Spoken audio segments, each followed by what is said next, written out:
ஆதாம் மண்ணிலிருந்து வந்தவரா? கிடையாது. ஆதியாகமம் 2ஆம் அதிகாரம் 7ஆம் வசனம்.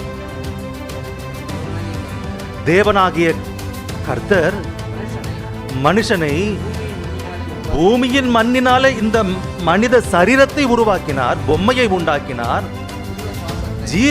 எப்படியாக தகப்பனுக்குள்ளிருந்து தாயினுள் நாம் சென்றோமோ, நமக்கு கடவுள் இருக்கிறாரு. ஆனா கடவுள் அம்மா இல்லை,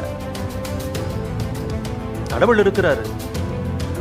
அந்த கடவுளுக்குள்ளிருந்து வந்தோம் நாம் அனைவரும். அந்த ஆத்துமாவாகிய கடவுள் தனக்குள்ளிருந்து ஒரு பாகத்தை பிரித்து அந்த மண்ணுக்குள்ளே ஊட்டினாராம். அவர்தான் ஆதாம். அந்த ஆதாமுக்குள்ளிருந்து வந்தவர்களே நாம் அனைவரும். இந்த நாம் அனைவருக்காக படைக்கப்பட்டதே சகலமும், இயற்கை சகலமும்.